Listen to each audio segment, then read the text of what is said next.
Okay, now what we're going to do now is we're going to test the sugar level of the grapes.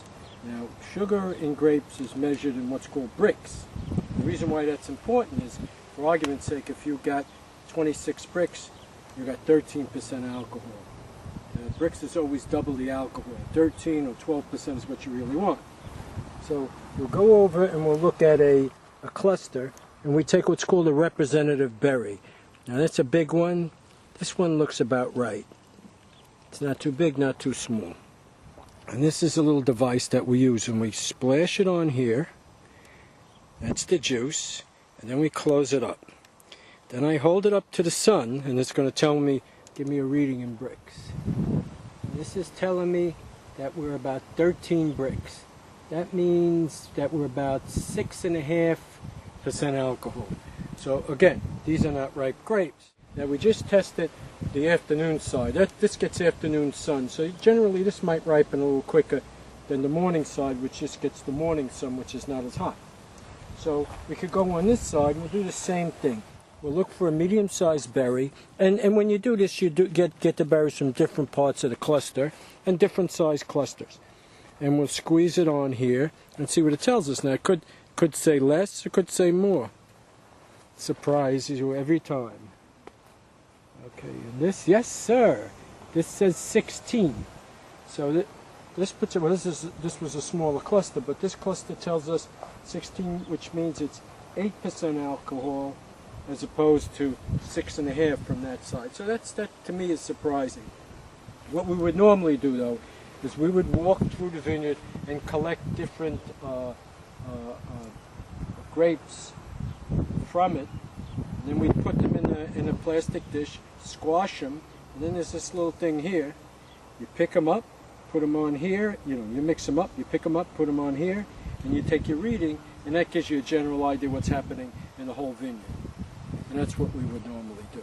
And from looking at this, every week gives you maybe 2 more bricks. So we have a couple of weeks yet before we're at 12 or 13% alcohol for the whole vineyard. All right, so we're going to test the bricks again. The last time we did this was August 14th. So this is a few weeks later, and we're going to test the sugar to see where we are. That's right. So pick a random grape.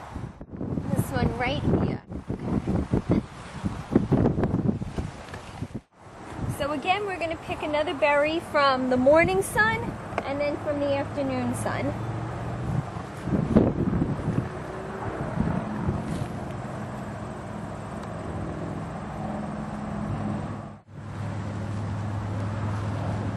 So these are the randomly picked berries that we picked today that we're going to test the sugar on.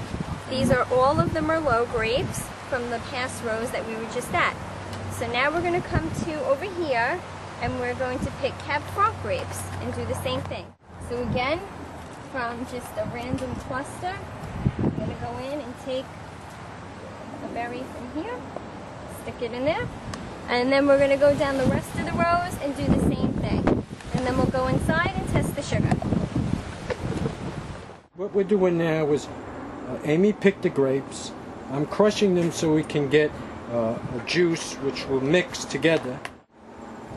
Now we're going to take some of that, put it on this thing here, close it up. Amy looks up to the light through here and it'll tell her how many bricks it is. And that'll tell us how close we are in ripeness. So I'm going to do that now.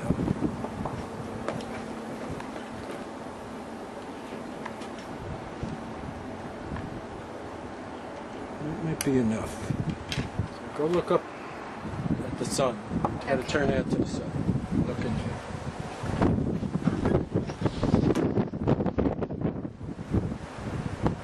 You see? Yeah, it looks like it's, if I'm reading this right, 22? It could be. Let me see. It's good. That means it's 11% alcohol. That's more than 22. It's 22 and a half. That's very good.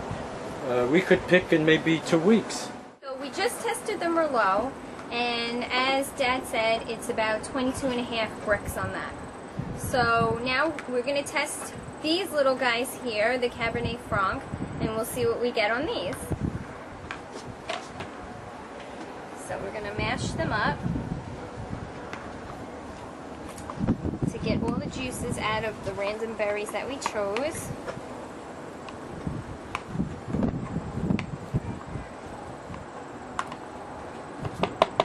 Alright, Dad. Now you're going to scoop some up.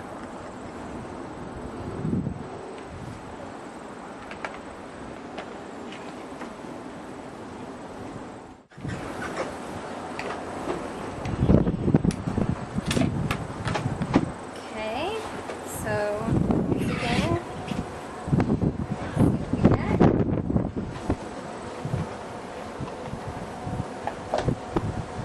This one is a little less. This one looks like it's like 21.5. That's good.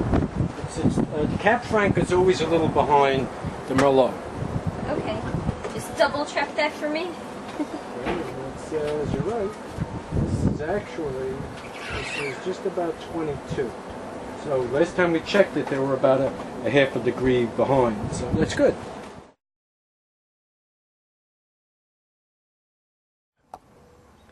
Now if we were to pull off one of these, we'll take one off just to show you, and then we'll pop out the seeds. What you're going to see is, let me get all the pulp off. See, the pulp is still green. Here you go. See that seed now? I'll put it in the middle of my hand. That seed is green. So that's telling me that we're still in a ripening stage. They're not ripe. I don't even have to taste it. I can tell. Once they start to ripen, these seeds will turn brown. Last time we looked at them on August 14th, they were pretty green, so they weren't quite ripe enough. But now, 3 weeks later, we'll test them again and we'll see what color the seeds are. So we'll come down here